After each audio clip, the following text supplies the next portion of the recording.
segunda parte sobre el tema de las pruebas y las tentaciones. Y ya vimos de que es un tema que interesa a muchos porque nos afecta a muchos. Pero como que quiero recordar de una vez, las pruebas son algo bueno, son algo que nos ayuda. Nada más tenemos que comprender el propósito mayor de nuestras pruebas y de las tentaciones que tenemos para aprovecharlas de la mejor manera. En la segunda parte hoy quiero tocar la relación entre las pruebas y lo que Dios nos ha dicho personalmente, en el sentido lo que Dios a ti te ha revelado por su palabra, por su espíritu. Algunos usan aquí el término, la palabra rema, que quiere decir que algo que Dios te ha dado y revelado personalmente a tu corazón, y ahora tú tienes que correr con eso. Las pruebas realmente, cuando las analizamos bien, en su gran mayoría tienen que ver con estas palabras reveladas del Espíritu de Dios primero nuestra mente, después nuestro corazón. Pero toda palabra que tú hayas recibido de Dios, como ya lo dijimos, va a ser probada para que pueda echar raíces en tu vida y para que pueda llegar a ser algo fuerte en tu vida, un poder que te mantiene transformado toda tu vida. En la historia que ya mencionamos de la tentación de Jesús, vemos de que Satanás ataca a Jesús inmediatamente después de que él haya salido de su bautismo. Y en su bautismo Jesús recibió públicamente una revelación de que él era el Hijo de Dios y de que Dios estaba complacido con su vida. Y es algo que tú también necesitas oír de parte del Padre, de que tú le complaces, Él está contento contigo antes de que hayas pasado o probado las pruebas, antes de que hayas hecho cualquier cosa en el reino de Dios. Dios ya está complacido con tu vida porque eres suyo, eres tu hijo, eres su hija, y por eso Dios ya te mira con agrado. Ahora, en la tentación de Jesús vemos de que Satanás viene y él realmente quiere atacar lo que a Jesús se le ha revelado. Debemos recordar que según Filipenses 2, del 5 al 8, Jesús, cuando él se hizo hombre, dice la palabra que se vació completamente a sí mismo, y habiéndose vaciado completamente a sí mismo, llegó a ser hombre. O sea que cuando Jesús llegó al planeta Tierra de bebé, él no tenía una conciencia clara de que era el Hijo de Dios, y mucho menos que era el Mesías que iba a salvar al mundo. Esto lo tuvo que aprender él realmente a través de su relación con Dios, a través de la palabra de Dios y en su relación con el Espíritu de Dios. A Jesús le fueron reveladas estas cosas en los primeros 30 años de su vida, y hasta después realmente empezó su ministerio público. Una palabra rema siempre tiene que ver con lo que una persona verdaderamente es. No tiene que ver con lo que uno cree que es, y no tiene que ver con lo que otros creen que tú eres, sino que tiene que ver con lo que Dios sabe quién tú eres. Y Dios sabe el potencial que ha depositado dentro de tu espíritu por el nuevo nacimiento, por su espíritu, por la justicia del Hijo. Y entonces la palabra rema siempre tiene que ver con eso. Satanás, en cambio, ahora tiene una de las primeras metas de Satanás es debilitar nuestra convicción de quiénes realmente somos.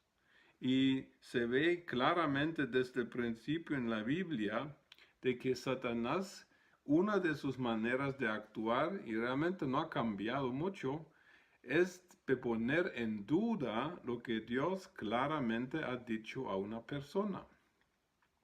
Y por eso cuando él se acerca en Génesis a Eva, Satanás le viene con esta palabra en Génesis capítulo 3, ¿con qué Dios os ha dicho que no moriréis? disculpen, ¿con qué Dios os ha dicho no comáis de todo árbol del huerto? Entonces, Satanás pone en duda lo que Dios había dicho a Eva y a Adán anteriormente. De la misma manera, cuando Jesús es tentado, porque Jesús es el postrer Adán que fue tentado igualmente como el primero, a Jesús Satanás se acerca diciéndole, si eres el Hijo de Dios, di que estas piedras se vuelvan en panes. Pero Jesús acababa de oír en Mateo 3:17 que sí es el Hijo de Dios y que Dios tiene complacencia de él. O sea que el ataque de Satanás se dirige en primer lugar a nuestra identidad. ¿Quién soy yo en los ojos de Dios? Pero yo necesito aceptar por fe sencilla que soy en Dios para que haga un efecto en mi conciencia. Y si alguien viene y me pone en duda, alguien me dice que, ¿será que eres de verdad un hijo de Dios? Y tal vez cometes un error y ya te pones en duda.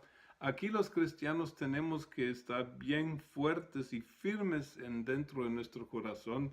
Tenemos que saber quiénes somos, porque Satanás seguramente viene a poner en duda exactamente esta pregunta. ¿Quién soy yo? No en mi propia definición de qué soy, sino que cómo me define mi padre a mí. Y si mi padre me dice que soy hijo amado, eso es mi identidad. Y ninguna otra cosa debe ser mi identidad. Pero Satanás sabe de nuestra debilidad y supo cómo atacar a Eva y desgraciadamente con mucho éxito, pero no pudo con Jesús y no debería poder con nosotros porque nosotros tenemos el Espíritu de Jesús. Entonces las palabras remas que Dios nos ha dado, lo que Dios te ha revelado a ti personalmente son cosas que van a ser atacadas por Satanás, no para que tú caigas, sino que para que tú seas fortalecido y afirmado en lo que sí has sabido que eres, y ahora cuando pasas la prueba, tú vas a estar más convencido y más firme que antes. Hay tres áreas que Satanás siempre va a atacar respecto a nuestra identidad. Primero, por supuesto, ¿quién soy desde el punto de vista de Dios? ¿Cuál es mi identidad verdadera? El segundo área es el área ¿qué tienes tú? ¿Cuáles son tus recursos? ¿De cuáles recursos dispones tú como hijo de Dios? Y el tercer área, ¿cuál es la misión en tu vida? O sea, que ¿cuál es el destino? ¿Con cuál fin Dios te ha salvado, por ejemplo? Porque Dios no solamente te salvó para que llegues al cielo un día, no, Dios te ha salvado para propósitos mayores todavía y propósitos primeramente aquí en este planeta. Entonces la prueba de Satanás se ve en la Biblia claramente, viene triple. Porque en Génesis la prueba siempre toca tu identidad, tus recursos y tu propósito y destino en la vida. En Génesis fue así. Dice que y vio la mujer el árbol que era bueno para comer, primero, cuerpo, y que era agradable a los ojos, ese es el alma, y era codiciable para alcanzar sabiduría. Ese es el espíritu. Jesús, cuando fue tentado en Mateo 4 del 1 al 11, primero Jesús fue tentado en que si eres hijo de Dios, haz que estas piedras se conviertan en panes, el cuerpo. Luego Jesús fue tentado en qué? A Jesús le fue dicho que mirara todos los reinos de la tierra y Satanás dijo, yo te los doy.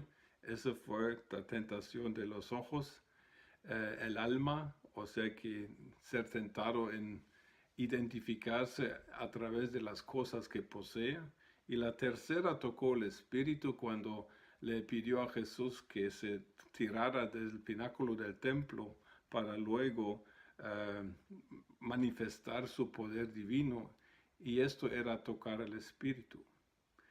Aquí estas tentaciones siempre se nos van a presentar a nosotros mismos. Una tiene que ver con tu identidad, quién eres. La próxima área es cuáles son tus recursos. Nosotros los cristianos tenemos recursos realmente ilimitados, porque nosotros tenemos la naturaleza de nuestro Padre, tenemos la justicia de nuestro Hijo de Dios, tenemos el poder, la presencia y los dones del Espíritu Santo, tenemos el fruto del Espíritu Santo. La Biblia dice que no nos hace falta ningún don, entonces, ¿qué nos hace falta? En los nombres de Dios estamos completamente asegurados de que Jehová Sidkenu quiere decir que Dios es mi justicia, no tengo mi propia. Jehová Mekadesh dice que Jehová es el que me santifica, o sea que ni es mi tarea de santificarme. Jehová Rohi, el Señor que es mi pastor, el que me guía. Señor, el Jehová Rafa, el Señor que me sana, que sana mis enfermedades, por sus llagas somos sanados y curados. Jehová Jireh, que dice que Jesús, que Dios, el Dios que ve y que provee tus necesidades. Jehová Shalom, el Señor que te da paz, que sobrepasa todo entendimiento. Jehová Nisi, el Señor que es nuestra bandera. Él batalla por nosotros donde nosotros no podemos batallar, en áreas del cielo donde están los demonios. Y Jehová Shama, que es el Señor que está presente. Nosotros no nos hace falta nada, nuestros recursos son completos, pero la tentación y las pruebas que vamos a tener siempre nos hacen dudar de que sí tenemos recursos. Y allá es donde tenemos que entender el propósito de las pruebas. Las pruebas son para que nosotros conozcamos el hecho de que sí estamos más que equipados para pasar la prueba y para glorificar a Dios, sea utilizando los recursos que Dios nos da, naturales y sobrenaturales, o sea por la gracia de Dios que nos ayuda a soportar sufrimientos. A mí me ha tocado muchos sufrimientos en mi vida. Yo perdí a mi padre cuando tenía solo 6 años. Crecí en parte sin papá y mi mamá se volvió alcohólica por mucho tiempo. Yo perdí mi primera esposa a la edad de 50 años, después de casi 28 de casado. Sufrí la enfermedad de mi primera hija, que le dieron un diagnóstico de esclerosis múltiple. Lo último, sufrí de que de la iglesia que yo fundé, algunas personas me trataron muy mal. He sufrido mucho, pero ¿saben qué? El sufrimiento no puede cambiar mi identidad.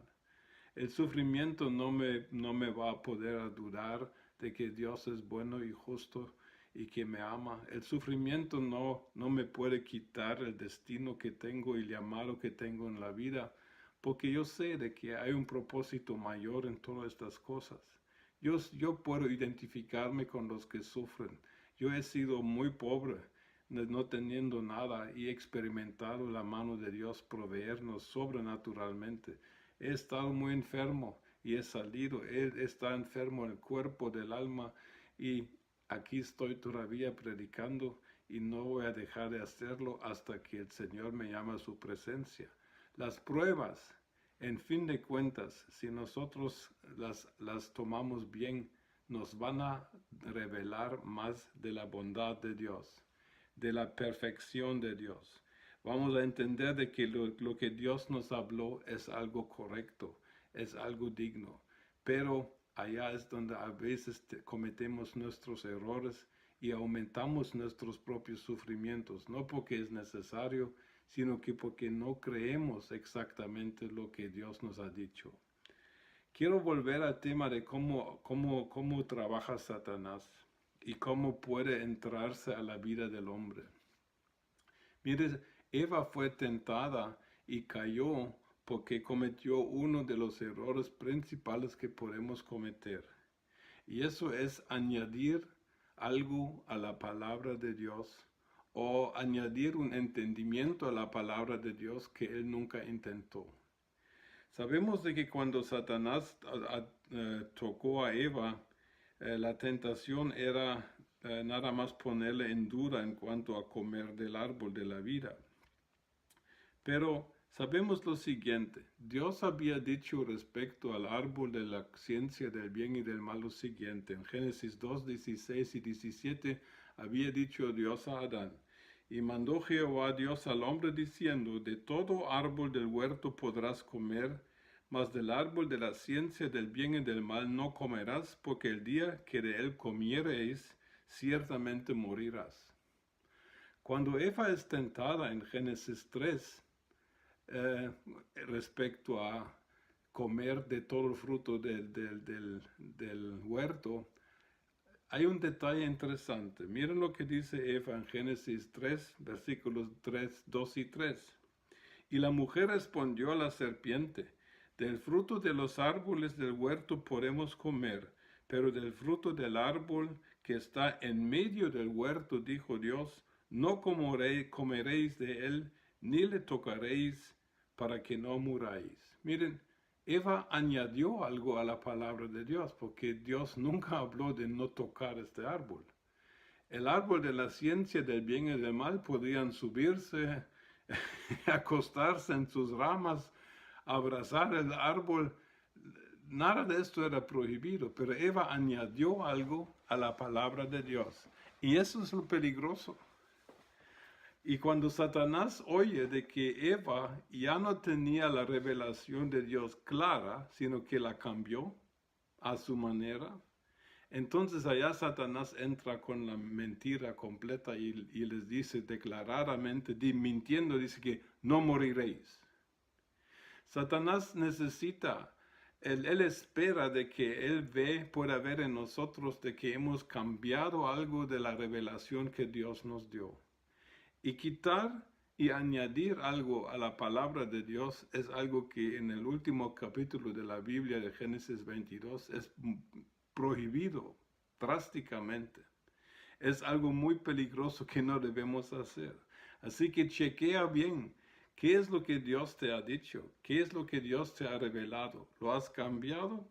Y si lo has cambiado, entonces sí la tentación puede volverse en algo peligroso. Entonces sí puede suceder algo que sí la Biblia describe también, de que tú vas a ser tentado a hacer lo malo, que realmente originalmente nunca era el propósito de Dios. Necesitamos estar seguros. Y había otro detalle, porque en la Biblia dice de que el árbol que según Génesis 2:9, que estaba en medio del huerto de jardín, era el árbol de la vida. Pero cuando Eva habla con Satanás, ella dice de que el árbol de la ciencia del bien y del mal estaba en medio o en el centro del huerto. O sea que también el enfoque de ella cambió. El enfoque cambió del árbol de la vida al enfoque sobre el árbol de la ciencia del bien y del mal. Y no es eso uno de nuestros problemas como cristianos, que pasamos demasiado tiempo tratando de determinar lo que es correcto y lo que es incorrecto, lo que es malo, lo que es bueno, en lugar de vivir y de pasar por alto las ofensas y perdonarlas o ser misericordiosos. Y este enfoque llevó a la gran caída. La pérdida del enfoque correcto de la palabra de Dios hizo a Eva que cayera y también a Adán, obviamente. Mira, eso no es lo que Dios quiere, pero sí puede suceder. Y por eso la palabra de Dios nos exhorta de que la palabra de Cristo mora en abundancia en nosotros, en Colosenses 3:16. O incluso ya en Deuteronomio 4:2 leemos, no añadiréis a la palabra que yo os mando, ni disminuiréis de ella, para que guardéis los mandamientos de Jehová vuestro Dios que yo os ordene. Y esto lo encontramos también en Apocalipsis 22, del 18 al 19.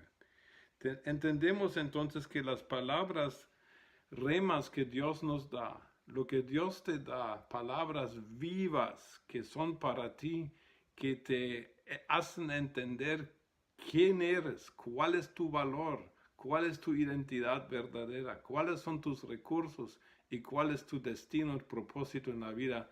Eso es lo que Satanás quiere atacar. Y en las pruebas, tú puedes afirmar estas cosas cuando pasas estas pruebas. Y cuídate, por favor, de añadir a la revelación que Dios te ha dado. No le quites ni le añades nada, sino nada más toma la palabra que Dios te reveló y vívela con fe sencilla y verás que se confirmará todo lo que Dios ha dicho de tu persona. Porque tú eres su hijo, eres su hija, y eres una hija y un hijo valiente, fuerte, poderoso, hecha a la imagen de su papá y listo para conquistar este mundo para el Cristo a quien amamos tanto. Muchos saludos, como siempre, hasta la próxima.